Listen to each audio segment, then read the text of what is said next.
materi-materi yang udah dipisah secara enak, jadi kita mempelajarinya itu gampang.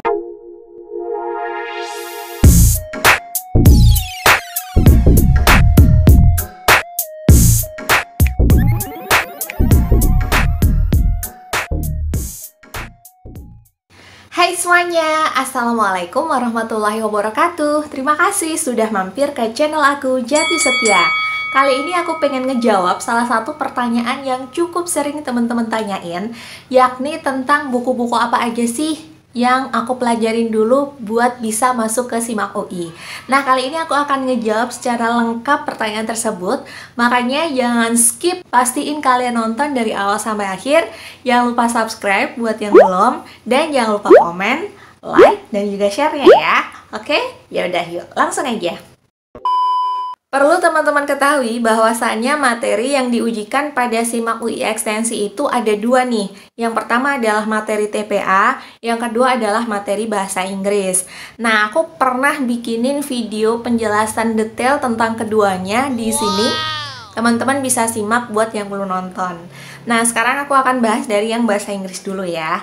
Nah, untuk bahasa Inggrisku sendiri ya, aku mengukur kemampuanku sendiri tentang bahasa Inggris itu aku ngerasa kurang nih teman-teman dulu. Sehingga aku dulu itu ngerasa, wah ini kayaknya aku perlu banget nih tambahan alias les privat kayak gitu. Nah, akhirnya aku memutuskan untuk tambahan les privat gitu. Nah, dari situ aku dapat salah satu buku pegangan yang aku pakai buat belajar bahasa Inggrisnya. Dan menurut aku pribadi, dari buku tersebut tuh cukup enak gitu ya. Jadi ada banyak materi-materi yang udah dipisah secara enak, jadi kita mempelajarinya itu gampang kayak gitu. Bukunya apa sih kak? Gitu ya. Nah, bukunya itu adalah buku TOEFL Longman teman-teman.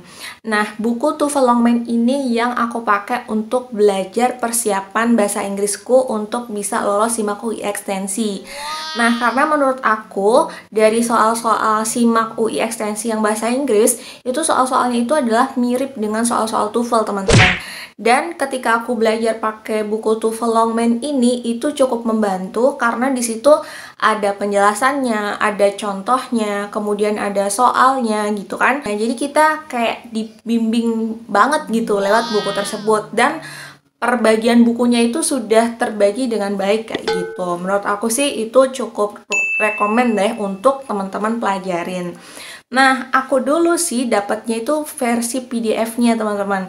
Nah, untuk teman-teman yang pengen dapat buku tersebut, teman-teman bisa akses di Google. Silahkan kalian klik aja buku TOEFL Longman PDF kayak gitu. Ntar kalian bakal dapat banyak banget link yang bisa kalian klik untuk download PDF buku TOEFL Longman tersebut. Kayak gitu. Good luck ya. Selanjutnya, tentang buku TPA.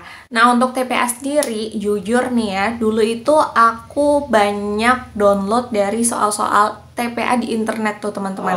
Jadi klik aja contoh soal TPA atau kumpulan soal-soal TPA kayak gitu.